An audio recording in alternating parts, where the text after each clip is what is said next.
putting regional peace and stability at risk. Wala pang pahayag ang Department of Foreign Affairs hinggil sa mga sinabi ng Chinese ambassador. Una nang inalmahan ng Beijing ang naging pahayag ng Manila at Washington pagdating sa 2016 Arbitral Award sa kanilang joint statement kamakailan. Giba ng China, ang 2016 arbitral ruling ay illegal, null at void. Tristan Odalo, CNN Philippines. Dumepensa ang isang mataas na opisyal ng Philippine National Police sa paratang na sangkot siya sa di umano'y cover-up ng drug operation kung saan nasabat ang halos 1,000 kilo ng shabu Oktubre ng nakaraang taon. Nanindigan ang dating number 3 man ng PNP na handa siyang sumagot at humarap sa investigasyon. Narito ang ulat ni Paige Javier. Mariing itinanggi ni dating PNP Deputy Chief for Operations, Police Lieutenant General Benjamin Santos Jr. nasangkot siya sa di umano'y cover-up ng malaking haul ng shabu noong Oktubre.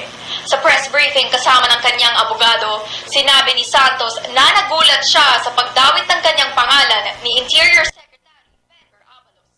Aniya, hindi raw siya binigyan ng pagkakataon na magpaliwanag. Relying only on CCTV footage with no due process or further consultations, Secretary Abalos, however well-meaning... Dumating noong pasado alas 6 ng gabi, Drug Enforcement Group Director Brigadier General Narciso Domingo, humingi sila... Okay? Kaya ko lang naman ininsist mayo doon sa vault, sa loob ng vault. No? Yun ang reason ko, sinabi, ito na ito, hulihin nyo to. Hindi naman direktang masagot ni Santos kung alam niyang naroon si Police Master Sergeant Rodolfo Mayo sa loob ng nakaparadang gray na SUV sa harap ng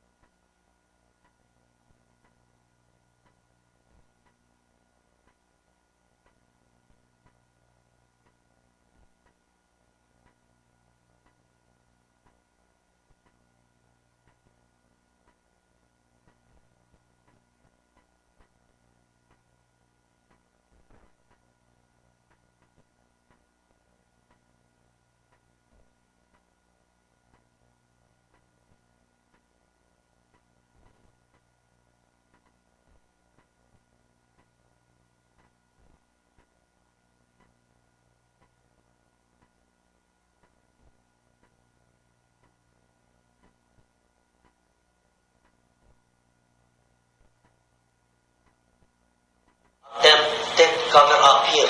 Yun man po ang iniisip ng karamihan ng PIDEC. Kami ay nag-cover-up sa pinagkagawa, mga maling pinagkagawa ng mga tao namin.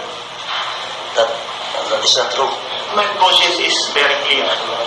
Wala po kami kasalanan dito.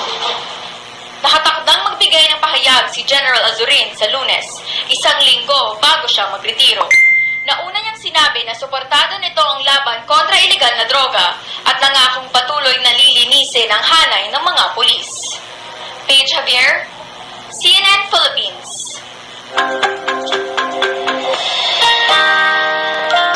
Himayin pa natin ang issue na ito. Makakasama natin live si dating PNP Deputy Chief for Operations, Police Lieutenant General Benjamin Santos Jr. or Benji Santos. Magandang gabi sa iyo, General Benji. Thank you very much for being here. Good evening po, Mapia. Okay, well, let's begin with this, no? Kanina, sa press conference nyo this morning, and si Senator Bato, nakausap ko kagabi sa Politics as Usual, ang pinapoint out niya yung report ng PIDEA, no? Sabi niya, at sinabi niyo, na nung nakarating kayo dun sa scene ng operation, that you insisted na arrestuhin si Mayo, Sergeant Mayo, arrestuhin or to re-arrest dahil nga na-uncuff, no? How did that happen? Pakikwento lang po. Actually po, when I arrived at the scene, kasi I was instructed by the chief to go there, so, I went there, of course. Tinignan ko muna yung mga evidences. Siyempre, titingnan ko yung ating mga nahuli. Ang inabutan ko lang doon, yung isang caretaker, which is yung si Atadero. Okay. Okay, then I went up, tinignan ko yung mga ebidensya natin na nahuli, which is yung mga drug seize. Kasi reported, ang initial report was You go there, merong 600 kilos na nahuli ang PIDEC. So I went there. So 600 kilos, yung pala Yes. 990. yes, ma'am. So when I went there, I did my mental calculation. So tinignan ko po yun, nakita ko yung suitcase, binuhat ko pa nga yung suitcase eh. To really determine kung 50 kilos yung isang suitcase. Then the sacks na nakapile siya, and then yung laman ng mga laman ng mga folds. So based on my assessment, I realized na hindi lang 600 kilos. It's more than 600 kilos. And I surmise na it's almost a ton. Okay, assuming that each sack is weighing 50 kilos. Yun po yung assumption ko eh. Then, napunta ako sa kabilang kwarto, merong maliit na bolt doon. All the bolts are open eh. Pagdating ko bukas na yung bolt, so nagtataka ako, sino ang nagbukas ng bolt? At ano yung laman nun? Ang laman ng bolt is yung malalaking bolt, yung mga gun bolt na lalaki, ang laman po noon, nakasalangsang po doon yung mga droga. Okay. Okay? Pero yung maliit na bolt, mga document po ang laman po noon. So, yung mga documents, tinignan ko. What were these documents? IDs, mga notes. Okay. So, nandun yung ID ni Mayo. Okay. So you already knew who Mayo was? He seems to have been very well known in the PNP. Actually, hindi ko kilala si Mayo from Adam. Okay. Okay. Kasi hindi naman kami nag-encounter in any field in the Philippine National Police. Remember, ma'am, 227,000 po ang policeman natin. Yes. It's very impossible na makilala ko lahat ng tao po. Pero as an aside, si Senator Batos, kagabi, sabi nga niya, nung Chief PNP siya, isa daw si Sergeant Mayo na quote-unquote pinatapon niya sa Mindanao. Yes, Tapos nakabalik. hindi ko po alam yun, ma'am. But, Okay. Okay. So, why did you do this? Why did you say na isama niyo si Mayo? What happened? kasi when I asked them, who opened the vault? Yung operatives po natin, I asked them, who opened the vault? Hindi po sila sumagot. Then, I saw the ID of Mayo. Sabi ko, ito na to. Nasaan to? Hulihin niyo to. At i-inquest nyo yung isama niyo sa inquest. Okay. Did you know already at that point in time na hindi dapat siya isasama daw? On the operation side mo, wala po akong alam sa operation side, yung actual operation and everything. Oh. So hindi mo alam, walang nagsabi sa'yo, sir, hindi namin isasama yan kasi gagawin namin siyang asset para makahuli pa kami ng isa pa na mas malaki. Walang nagsabi sa'yo Wala na po, ganoon. wala po. Nobody texted you, nobody called you, nobody came up to you in that area at that time at nagsabi ng ganoon. Well, the only reason I came there, I went there because the Chief PNP instructed me to go there and to congratulate our men for a job well done. Okay, okay. But why is it, ang sabi ni Gerald Domingo, meron siyang mga sinasabi na alam kasi ni Chief PNP to, and then binanggit ka na nga na kailangan, ano ba to, ikaw ang kinukote kung bakit hindi daw siya isama sa ganoong kaso. Bakit ganoon ang lumilitaw? Bakit ganoon ang ganoon? Because it's very different from your version. So, one of you is telling the truth, one of you is lying. I'm Which one really is- puzzled, no? Yeah. Puzzled talaga ako when I saw his interviews na sinabi niya na kasama na hindi ko matandaan po ano if he asked me na clearance. I think the word is clearance, no? For you in the ground, I was a ground commander before. I never asked clearance sa taas. In other words, Because yes. it's your duty. Yeah. You're a senior officer and you should know what to do. You're solely responsible. You're solely Are you responsible. saying, General Santos, na hindi nagpaalam sa'yo si Gerald Domingo, hindi niya sinabi sa'yo, hindi siya humingi ng clearance sa'yo? At all? Hindi ko po matandaan kung humingi siya ng clearance sa What do akin. you mean ba hindi niyo matandaan? Kasi walang hindi ko ibig sabihin na when I went there, ang gagawin ko lang talaga is to congratulate them and to check, Pat on di the ba? back, parang- Yes, di ba? Yeah, but no. But Pero now you're kung saying you sinasabi don't niyo during that time, remember. Oo. kasi nung umakit ako, nag-usap kami. Okay. Nag-usap kami, no? Nag-usap kami. Nag-brief siya ng konti, Okay. but hindi ko pinapansin yung kasi that's not my job. Oh, so you weren't really listening nung nag-briefing No, siya? no. So is it possible na sa briefing na yun, sinabi niya, Sir, hindi namin isasama tong si Mayo kasi pwede pa siyang maging asset dun sa isa pang mas malaking operation? No. Hindi pwede yun. Kasi nga, kung sinabi niya sa akin yun, bakit ko i-insist na isama ito nga?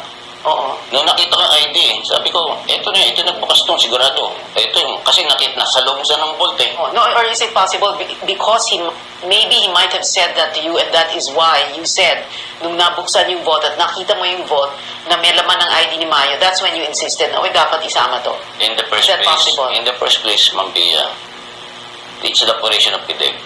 Right. Wala po akong kinalaman doon. Yeah. I'm the Deputy Chief PNP for Operations. Mm-mm. No. So, kung hihingi man siya ng clearance sa akin, I will grant it, provided that he put it into writing, whatever case of...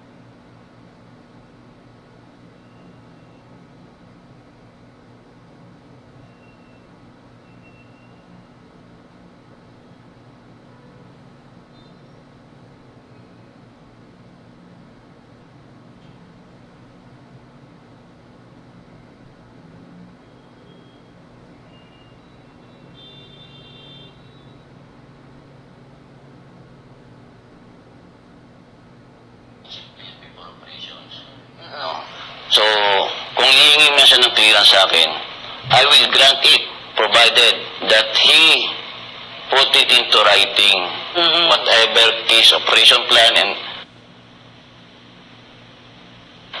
no, normal yun sa amin eh. If it's an intelligence operation,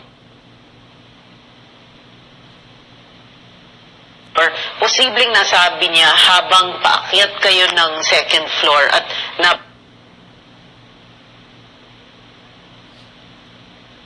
banggit niya. hindi po. Hindi. Ano? Nag-usap po kami sa taas eh.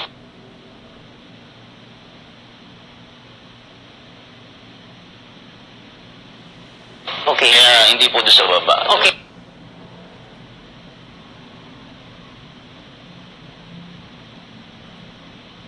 Factor na pinapunta ka ni Chief PNP, and that is why there are speculations now, and that is why Domingo is talking like that, and the other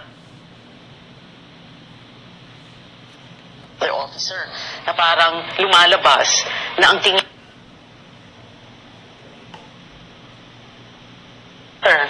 so paano na ngayon? Kung papapansin niyo, ma'am, nung dumating ako,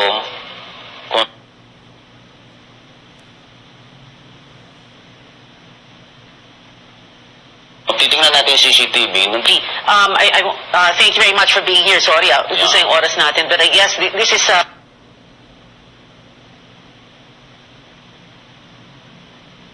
a challenge for you. Magre-retire na po kayo sa Oktubre at si Chief PNP sa next Monday na April 24, no? And this is something all retiring generals don't want to happen, Yes, right, sir? Yes. Okay. So,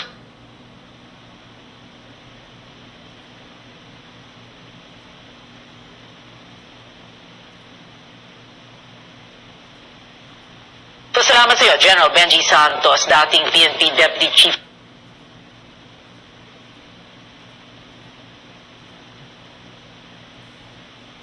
for Operations. Maraming salamat sa iyo, sir.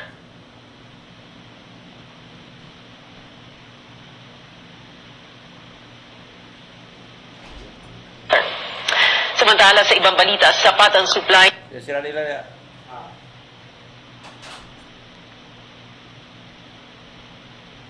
presyo nito.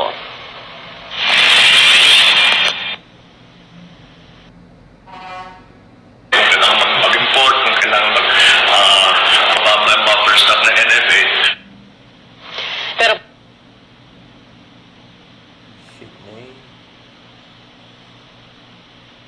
para sa agriculture group na sinag, hindi naman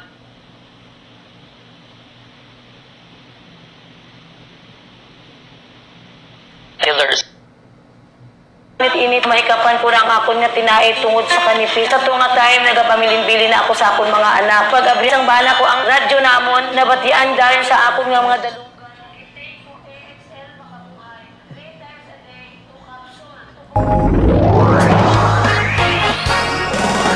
RPN DXTV Pagadian.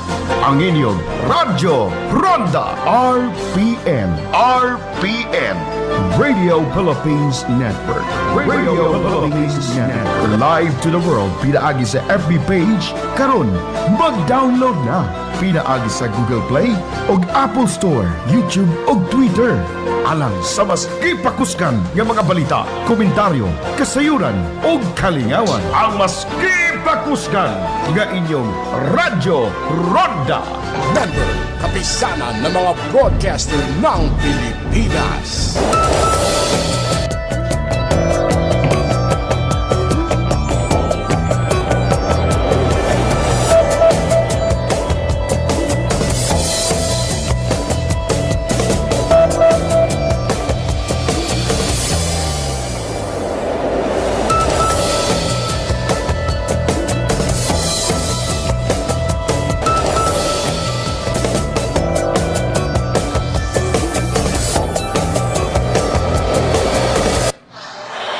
Sa kasagsagan ng gyera sa Ukraine, malaki raw ang naiambag sa kanilang depensa ng mga armas na galing sa mga kalyadong bansa. Kabilang dito, ang Javelin anti-tank missiles ng Estados Unidos na sa unang pagkakataon ay ipinamalas ang bagsik dito sa Pilipinas sa pamamagitan ng balikatan exercise. Sa Fort Magsaysay Firing Range sa Palayan City, pumwesto ang 3 sundalo, 2 kano at 1 Pinoy. Pagbigay ng hudyat, sunod-sunod na pinaputok ang mga Javelin. Target ang mga lumang sasakyan na may layong mahigit kalahating kilometro. And what you're witnessing here is really operationalizing everything that our political leaders are talking about, from integrated deterrence to campaigning to building enduring advantage. Gawa ng Amerika, ang Javelin ay isang advanced precision-guided weapon system na naging matinik para pataubin ang mga lumulusob na tangke ng Russia sa Ukraine. Sa sobrang epektibo nito, tumaas raw ang demand ng Javelin sa ibang mga bansa. Nakilala rin ang High Mobility Artillery Rocket System o HIMARS bilang panlaban ng Ukraine kontra Russia. Ginamit na ito dito sa Pilipinas noong 2016 balikatan at muling ibinida noong nakaraang buwan sa Salaknib exercise. We are seeing in the Ukraine and Russia conflict the use of these modern weapons. We want to also bring that capability to the Philippine Army. Dahil wala pa naman ito sa ating inventaryo sa pamamagitan ng ganito mga field demonstration, nagiging pamilyar para sa ating mga tropa ang paggamit nito mga makabagong weapon systems na laking tulong kung sakaling bibilhin ng ating gobyerno. Sakaling lusubin raw ang Pilipinas ayon kay Bronner, magagamit bilang panabla ang Javelin at HIMARS. So even if we don't have the modern weapon systems yet in our country, it's important that at least we know how it looks like, we know how it works, and we know how to use them. Nilalabi na ng Philippine Army ang pagbili ng Javelin at HIMARS, pero dahil kailangan pa itong paglaanan ng pondo, makukontento na lang daw muna sila sa pagpapahiram ng Amerika tuwing may mga joint exercise. Mula Nueva Ecija, David Santos, CNN Philippines. Balita sa ibang bansa, suspect sa pag-leak ng classified documents ng Pentagon, arestado na sa Amerika. Hinuli ng FBI ang 21 anyos na Massachusetts Air National Guardsman na si Jack Teixeira sa Dayton, Massachusetts noong Huwebes. Ang classified documents ay na-leak sa Discord, isang messaging app.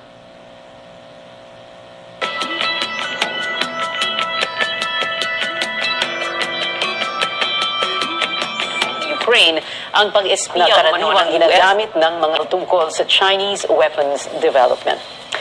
Severe tropical cyclone Ilsa naglandfall sa Western Australia. Umabot sa Category 5 ang bagyo na itinuturing na isa sa mga pinakamalakas na tumama sa bansa. Umabot ang wind speed nito sa 218 kilometers per hour, ang pinakamalakas na naitala sa mahigit 10 taon. Isang CNN reporter natamaan ng full load ng tear gas habang nasa live report nagprotesta sa Paris, France. Mas naging bayolente ang mga pagkilos laban sa reformang naglalayong itaas sa 64 years ang retirement age sa France. Nilalarawan ni CNN reporter Frederick Pleitgen ang paghahagis ng tear gas ng mga rallyista nang siya mismo ay nakalanghap nito. Stay with you. What? I thought several city blocks. This is going on. We're gonna have to evacuate. Fred, catch your breath. Matapos ang ilang minuto, nagpatuloy rin ang ulat ng CNN reporter. Abangan, UP fight ang 5 nanguna sa 2022 bar exams, lahat mula sa UP College of Law. Kakamustahin natin sila mamaya. Game 3 na ng PBA Governors Cup Finals, kumpiyansang head coach ng Ginebra na makakabawi sa laro ngayon si Justin Brownlee laban sa TNT. At handa na ba ang fans para sa isa pang season ng Drag Dagulan? Ang detalye ukol sa season 2 ng Drag Den Philippines at iba pang istorya dito sa Newsnight. That news was brought to you by ACS Manufacturing Corporation, ISO certified world-class quality. RPN DXKP Pagadian. Ang inyong Radyo Ronda RPN. RPN Radio Philippines Network. Radio Philippines Network. Live to the world pinaagi sa FB page karon. Mag-download na pinaagi sa Google Play o Apple Store, YouTube o Twitter. Alang sa mas kipakuskan ng mga balita, komentaryo, kasayuran o kalingawan. Ang mas kipakuskan nga inyong Radyo Ronda. Member, kapisanan ng mga broadcaster ng Pilipinas.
sinabi ng Chinese ambassador.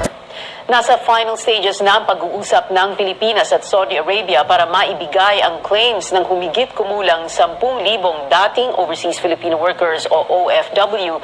Hiningi ng Saudi government ang listahan o database ng mga claimant sa kanilang pinakahuling pagpupulong. Dagdag ni Migrant Workers Secretary Susan Toots Ople, sa Mayo maisusumite ang validated claimants at magtutungo siya sa Saudi Arabia sa May 24 para i-finalize ang proseso kung kailan at paano ibibigay ang claims. Taong 2015 hanggang 2016 nang magdeklara ang ilang kumpanya ng Saudi ng bankruptcy, kaya kahit taon na ang binilang ay hindi pa rin nababayaran ang libo-libong OFWs. Nobyembre, noong nakarang taon naman nang mangako si Saudi Crown Prince Mohammed bin Salman kay Pangulong Marcos na maglalaan nito ng 2 billion Saudi riyals o halos 30 billion pesos.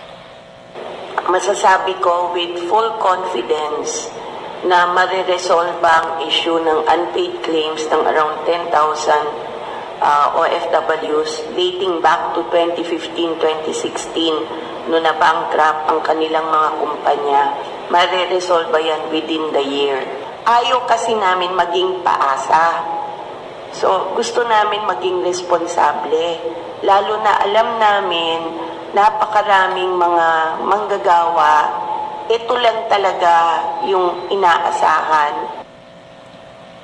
Para sa mga claimant, kailangan mag-email sa DMW na nakikita sa inyong screens para ma-update ang kanilang database at listahan na isusumite sa Saudi government. 11,000 katao na ang namamatay taon-taon sa mga road crash sa bansa mula sa 8,000 noong kasagsagan ng pandemya ayon sa Transportation Department. Inalam ng aming correspondent Carrie Cator ang dahilan at kung paano ito dapat tugunan. Dumadami pa ang bilang ng mga driver at rider na naaaksidente sa kalsada. Sa tala ng World Health Organization, pang-10 ang Pilipinas sa 21 Southeast Asian nations na may pinakamataas na road traffic fatality rate. 12.3% sa kada 100,000 tao o higit 32 ang namamatay kada araw sa kalsada. Nakakita rin daw ang Transportation Department ng pagtaas simula nang nagluwag at marami na ulit ang nakakalabas. Karamihan sa mga insidente resulta ng drunk driving, overspeeding at pagte-text habang nagmamaneho. There was really a rapid increase in incidents. Primarily, there's a change in the behavior of road users, particularly drivers and motorcycle riders. Medyo nag-iba, nagkaroon sila ng mataas yung level ng kanilang risk behaviors. Ang isa pa, because of yung mga nadi-disregard ang mga rules because of the lack of education. Pinakamalaking porsyento raw ang mga rider ng motorsiklo. Nasa 70 hanggang 80% taon-taon ang naaaksidente. Sa nakikita ng mga eksperto sa United Nations, tila wala na masyadong takot ang mga driver at riders sa kalsada. Aminado naman ang DOTR na may pagkukulang ito sa kampanya. Unlike COVID, we are afraid of getting COVID, so we use face masks. No? But we are not very afraid of having road crashes. So I think we really need to educate our people, no? To see to it that we follow regulations. No? Try to explain to the people that if they are on the road, they are vulnerable. And it's a game changer. Pero sabi ng Philippine Advocates for Road Safety, talagang problema na rin ang katigasan ng ulo ng ilang driver. Binigyang diin ng grupo na hindi lang ika nga change of mindset at behavior ang kailangan, kundi mas maigting na law enforcement. Dapat hindi na sana aabot sa enforcement.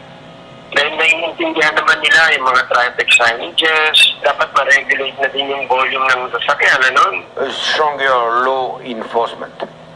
If people are not scared that something will happen if they do an offense on the road, they are more vulnerable.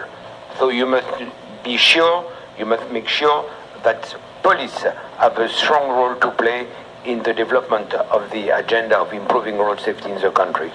Ani DOTR Secretary Jaime Bautista, tinatarget ng ahensya na mapababa nito ng kalahati o 50% ang road crash fatalities sa bansa.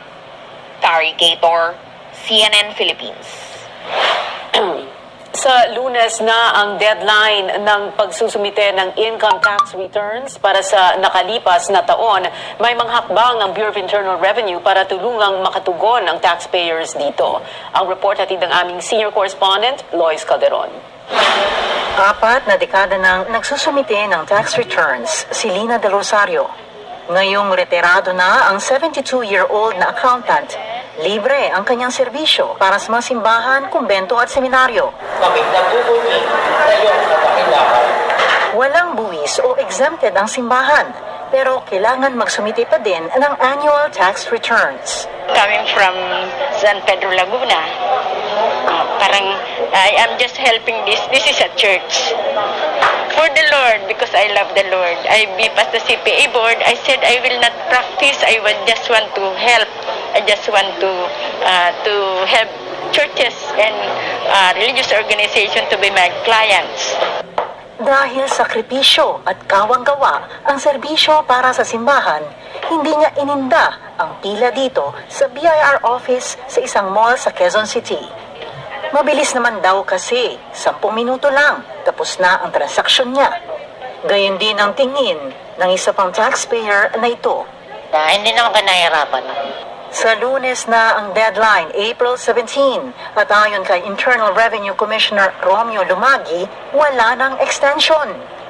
Halos 10% pa ng taxpayers ang hindi pa nakakapag-file ng kanilang income tax returns para sa taong 2022.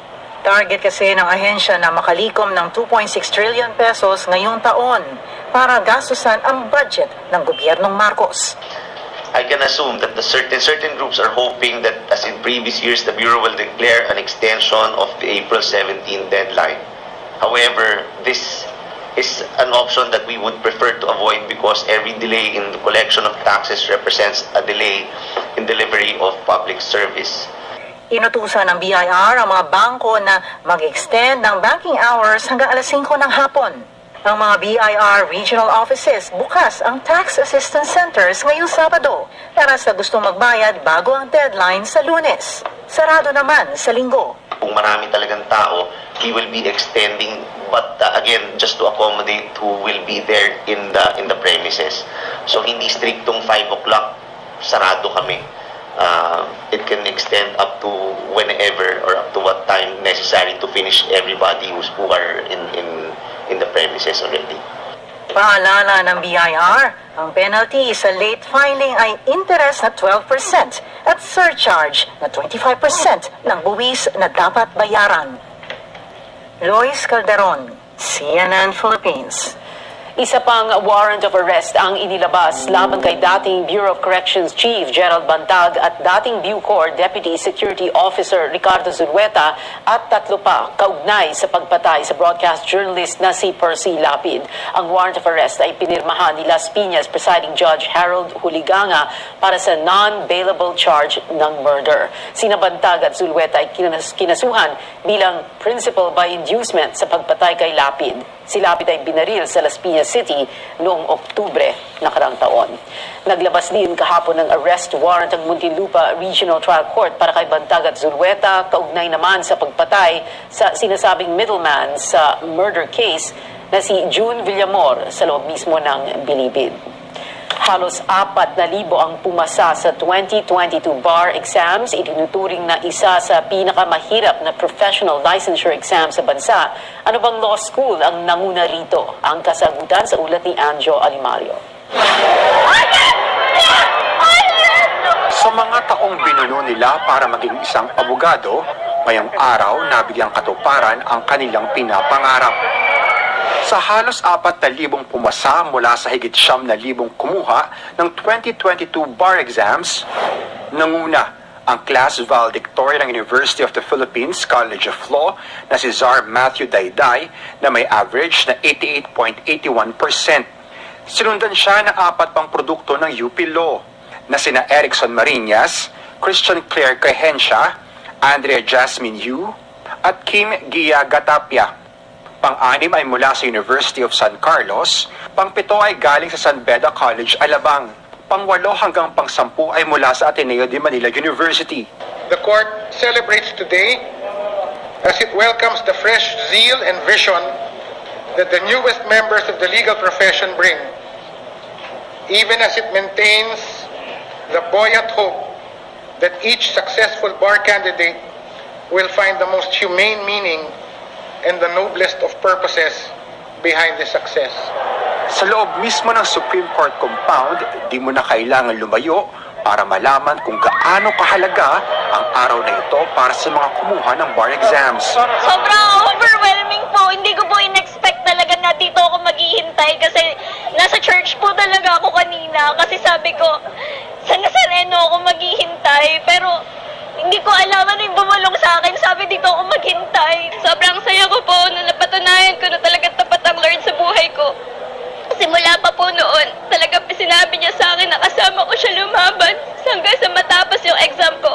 At hindi lang ito tagumpay ng iisang tao. Talagang hindi mapapantayan yung ibinigay sa akin kasiyahan bilang isang magulang na nagsumika po ng gusto.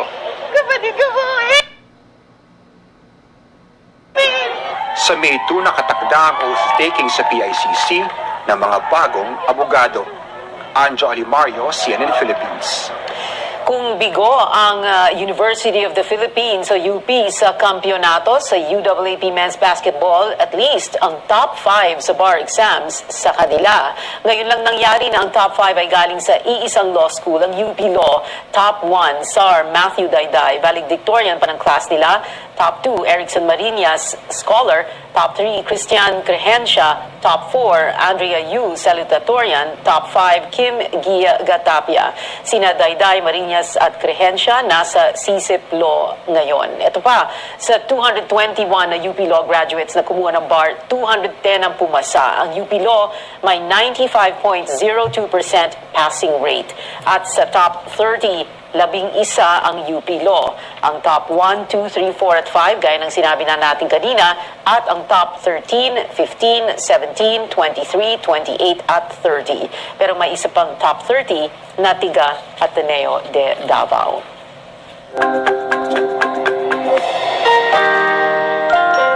Kasama natin ngayon via Zoom ang 5 bar top-notchers, ang top 5 ng 2022 bar exams. Sar, parang classroom na lang, raise your hands para makita ng viewers. Sar Matthew Dayday or Matthew, hi.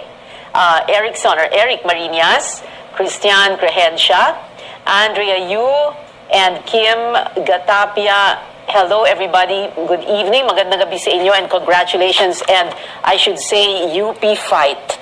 Wow, this must be the best day of your life so far, correct? Yes? Yes. Best day, okay. Yes. Ang first question, where were you and what first came to mind when you heard and read the news na nag-top 5 kayo? Let's start with Matthew Dayday. I was at home. I was waiting for the results actually with my family and my parents. We were just watching the live stream. And then when Justice Kagiwa said that the list was going to be uploaded already, we realized we couldn't access the list because the internet was slow, so many people trying to access the website. So we just stayed on the live stream. And then he was naming the top 30 students. And then he said in first place was Dayday. And my first thought was, oh, there's another Dayday. And then I heard the rest of my name. Pero walang ibang Dayday, ikaw lang, right? Yeah. I think so, yes. So when I heard the rest of my name, I was with my family. You're all just crying, screaming, really shouting incoherently. Okay, incoherently. Eric Marinas, where were you? What was your first thought? I was also alone in my condo, no? So, and what I felt was first disbelief and a big sigh of relief after. In fact, when I heard my name mentioned, I was sending a congratulatory message to Matthew. I was parang, hindi ko pa nasi-send yung message, parang faintly ko narinig yung name ko. So, disbelief and sigh of relief. Okay, Christian? I was also in my room. I actually locked myself in my room alone because I didn't want to see my parents. Because what if I didn't pass, right? So I locked myself in my room. And when I heard my name, of course, I was very surprised. I wanted to tell my parents already, but I was like, no, I want to see my name on the list. And the list wasn't uploaded yet. Okay. But my mom saw the barge in my room already crying. Barged into your room, so hindi pala nakalock mabuti. Andrea, where were you? For me, I was in my living room. I was also waiting with my family. And when Justice Kagiwa mentioned my surname, my family just started shouting to the point that I didn't even hear the rest of my name. But thankfully, it really was me. And at that moment, I just cried out of relief and gratitude and joy. And it was just so overwhelming. Meron pa bang ibang you na pumasa? Or you wouldn't know? Hindi niya na alam. Well, not from UP. Okay. Gia Gatapia. I was also here alone. No, I wasn't alone. I was here in my apartment with my boyfriend who also passed the bar. I was about to have my lunch because it was already 1 p.m. I couldn't take watching the live stream. Hindi siya kaya ng powers ko. So my boyfriend was watching. And when meron siyang weird na reaction, I asked him, nasa top ba ako? And then he said na oo daw, nasa top ako. And then I started crying. Actually, hindi crying. I started wailing na na-report na po ako sa admin ng building na baka kung ano na daw po yung nangyayari sa akin. Talaga? So Okay. I really felt a complete disbelief. Hindi talaga po ako makapaniwala hanggang ngayon. Okay, pero ngayon siguro nakapaniwala ka na. Top 5 ka, Gia, yung boyfriend mo is what? Anong rank? Passer din siya ng bar. And Okay. he was my blockmate in law school. Okay, we'll try and make this as very brief as possible. Parang rapid fire, because the next question can go on forever. So make it like 2 or 3 words lang. Why did you want to be a lawyer, Matthew? Nakamute ka. I'm sorry. Yeah. I wanted to help people, and I felt like I was good at solving problems. Okay. So I thought that being a lawyer was the way to go. Eric? I think for me, because I was led to believe that it suits my personality daw and skills, which to be seen pa akong totoo.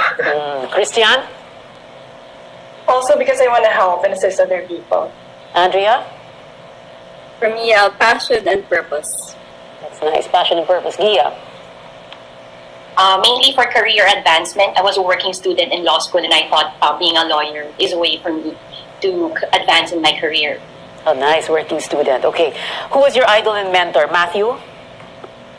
My parents. Eric? My mother. Okay. We're gonna skip Christian. Andrea? My uncles who were both lawyers themselves. UP Law or what school? One is Ateneo Law and one is San Beda Law. Okay. San Beda. Gia? My mother. Okay. Would you be practicing your law your whole life? Yes or no na lang, ah? Chorus na lang tayo. Yes?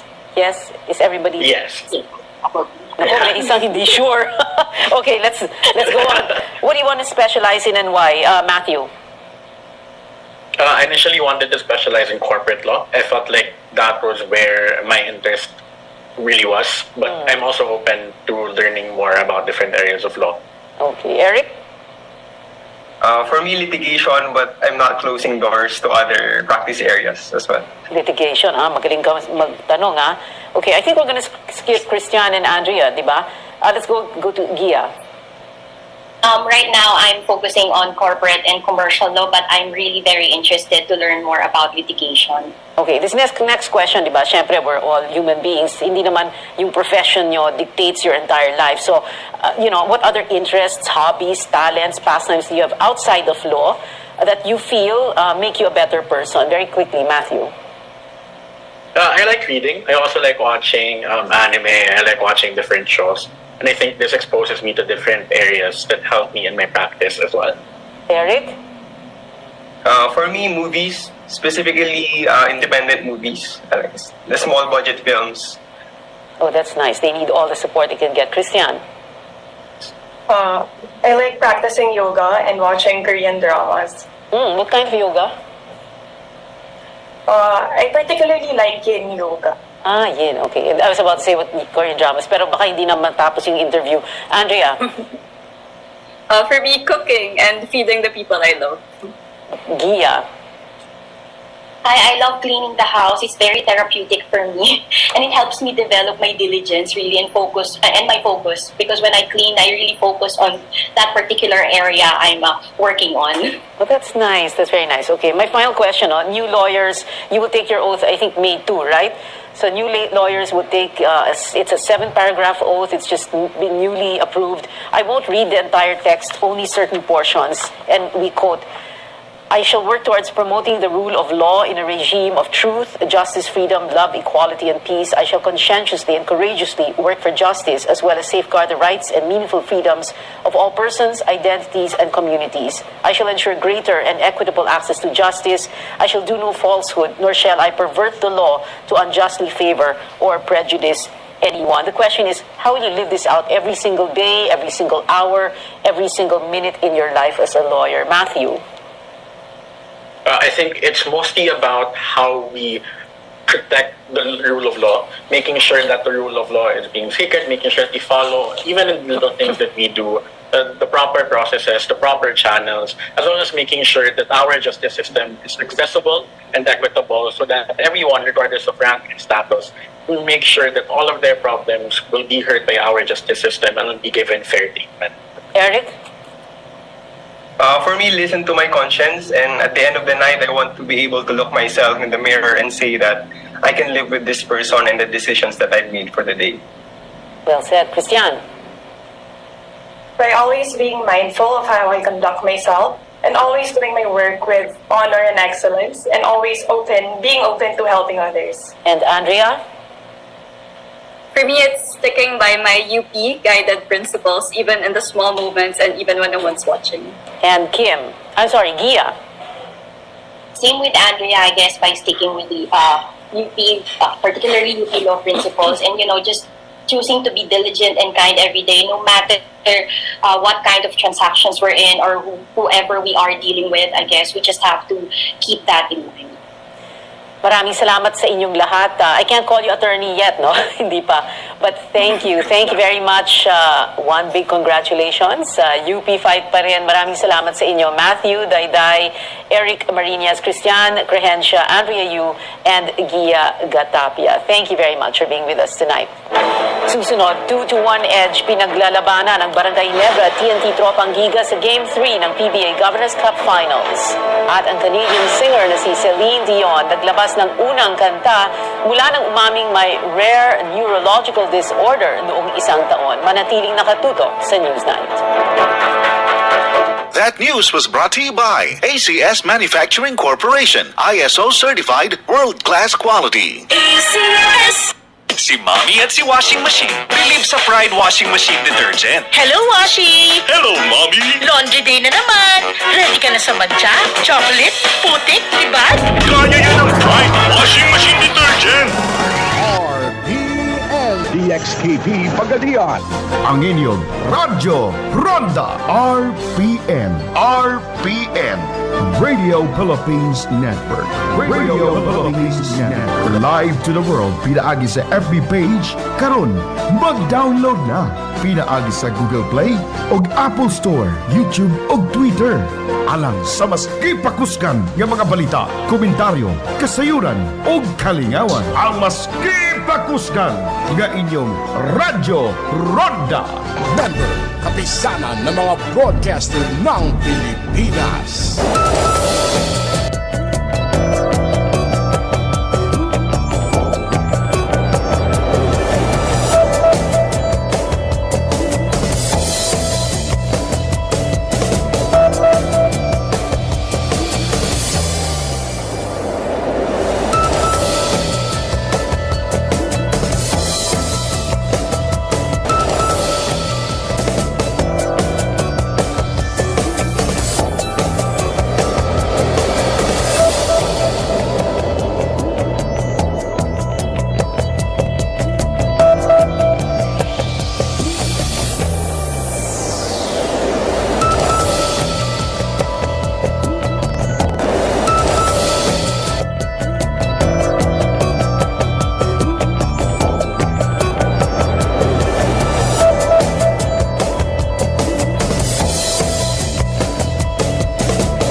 Network. Radyo Ronda. DXKT Davao. Member Kabisa.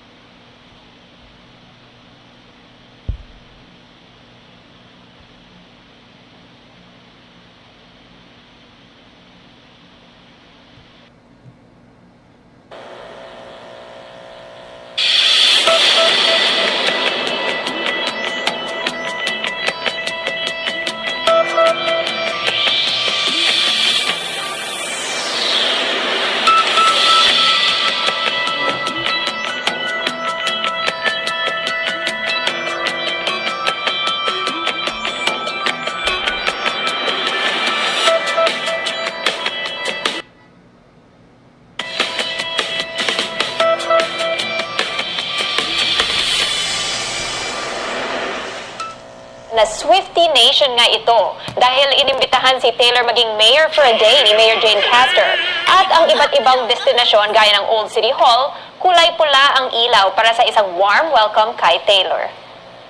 Inilabas na ni Celine Dion ang kantang Love Again. Ang una niyang release magmula nang inanunsyo na meron siyang rare neurological disorder na nakakaapekto sa kanyang pag-aawit. Ito rin ang title track ng pelikulang may parehong pamagat na magiging film acting debut ng superstar. Dito sa bansa, magkakaroon ng isa pang Drag Supreme dahil kumpirmado na ang Season 2 ng hit reality show na Drag Den Philippines. Inanunsyo yan ng Prime Video Philippines. Maaari na ring mag-apply para sa show at isasara ang application sa April 30. Noong Enero lang, si Naiya was crowned the first Drag Den Philippines winner. At yan ang updates para sa Showbiz Spotlight at Screen Time para sa araw na to. Balik sa'yo, Pia. Maraming salamat sa iyo, Sam Sadwani. Para naman sa mga lakad sa weekend na ito, may sumisikat na website na makakatulong sa paggawa ng travel bucket list. Napapost ang ilang netizen ng kanilang Philippines travel level na pinapakita ang mapa ng bansa at kung ano-anong probinsya ang nabisita na. Pero mas mataas ang puntos na makukuha kung tumira sa lugar o nagtagal doon imbes na napadaan lang. Napahanga naman ang ilan ng ipakita ni dating Vice President Lenny Robredo na umabot sa 315 ang kanyang level dahil lahat ng probinsya ay napuntahan na niya. Sumali rin sa trend ang ilang content creator gaya ni McCoy Dubs na 78 ang level. Inalam ko rin ang sarili kong travel level na nasa 116. Karamihan ng puntos nang galing sa Luzon. Ibig sabihin, kailangan ko pang punuin ang travel map ko at this age. At yan ang mga kailangan ninyong malaman ngayong Biyernes, April 14, 2023. Magkita-kita ulit tayo sa Lunes dito sa CNN Philippines. Ako si Pia Ontiveros at dito ang Newsnight.